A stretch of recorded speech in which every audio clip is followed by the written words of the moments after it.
उसकी मुस्कान और करोड़ों का खेल। बर्फ से ढकी उस सुनसान सड़क पर वो लड़की सिर्फ खूबसूरत नहीं थी, वो एक खेल खेल रही थी जिसमें हर बार कोई ना कोई बर्बाद होता था। लेकिन इस बार ये खेल सिर्फ पैसों का नहीं था, ये खेल जिंदगी और मौत का बनने वाला था। उसका नाम था रिया। चेहरे पर मासूमियत, लेकिन दिमाग में सिर्फ पैसा। कोई नहीं जानता था कि रिया पहले भी कई शहरों में इसी तरह लोगों को फंसा चुकी थी और हर बार वो बिना कोई सबूत छोड़े गायब हो जाती थी। उसकी फाइल कई राज्यों की पुलिस के पास थी, लेकिन उसकी असली पहचान आज तक कोई नहीं जान पाया।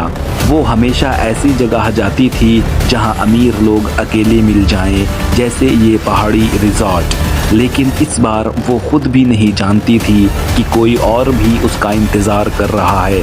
एक दिन उसकी नज़र पड़ी अर्जुन पर। महंगी कार, ब्रांडेड कपड़े और सबसे खास अकेलापन। लेकिन जो रिया नहीं जानती थी वो ये कि अर्जुन कई दिनों से उसे ऑब्जर्व कर रहा था। उसकी हर हरकत, हर चाल। रिया ने मुस्कुराकर उससे बात शुरू की। ठंडी हवा में उसकी गर्म बातें। अर्जुन का दिल पिघलने लगा, या शायद वो सिर्फ ऐसा दिखा रहा था। कुछ ही दिनों में दोनों करीब आ गए, लेकिन रिया का प्यार नहीं।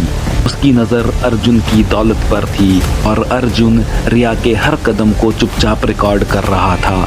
एक रात रिया ने अर्जुन को उस सुनसान बर्फीली सड़क पर बुलाया, लेकिन उस रात सिर्फ रिया नहीं, और भी कई आंखें उस जगह पर नजर रखे हुई थी।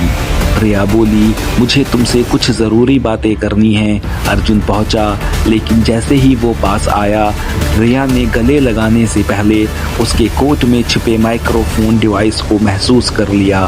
फिर भी उसने कुछ नहीं कहा। रिया ने उसे गले लगाया और धीरे से कहा, सॉरी, ये सब सिर्फ पैसों के लिए था। अर्जुन कुछ समझ पाता उससे पहले ही उसके पीछे से दो आदमी आए और उसे बेहोश कर दिया। लेकिन ये सब रिया के प्लान का सिर्फ पहला हिस्सा था। रिया ने उसका फोन, कार्ड सब ले लिया और गायब हो गई। लेकिन जाते जाते वो अर्जुन की घड़ी में एक छोटा सा चिप लगा गई। अगले दिन रिया अपने होटल रूम में बैठी थी। करोड़ों रुपए उसके अकाउंट में ट्रांसफर हो चुके थे, लेकिन इस बार पैसे आते ही उसके फोन में एक अनजान मैसेज आया, game is not over yet. वो मुस्कुरा रही थी, लेकिन तभी दरवाजा धीरे से खुला और अंदर आया अर्जुन। रिया के चेहरे से रंग उड़ गया।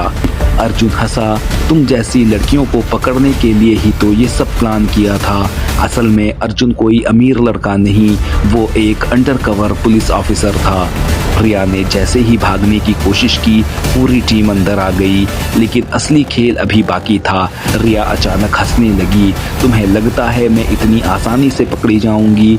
उसने अपना फोन उठाया और एक बटन दबाया। अचानक अर्जुन के अकाउंट से पैसे गायब होने लगे। पूरी पुलिस टीम हैरान रह गई। रिया बोली, तुम्हारा ऑपरेशन अब मेरे कंट्रोल में है। तभी अर्जुन ने धीरे से ताली बजाई और बोला, एग्जैक्टली, यही देखना था मुझे। अचानक रिया का फोन हैंग हो गया। स्क्रीन पर लिखा आया, system locked bye cyber crime division. Arjun मुस्कुराया, तुम सोच रही थी तुम मुझे खेल रही हो, लेकिन असल में तुम खुद मेरे जाल में फंस रही थी। रिया को हथकड़ी लगाते हुए अर्जुन बोला, तुमने कई लोगों को लूटा है, लेकिन आज तुम खुद फंस गईं। और पहली बार रिया की मुस्कान गायब थी, लेकिन जैसे ही पुलिस उसे ले जाने लगी, रिया ने धीरे से मुस्कुराकर कहा, अर्जुन, तुमने गेम जीता है, लेकिन वार अभी बाकी है। अर्जुन रुक गया और पहली बार उसके चेहरे पर हल्की सी चिंता दिखी।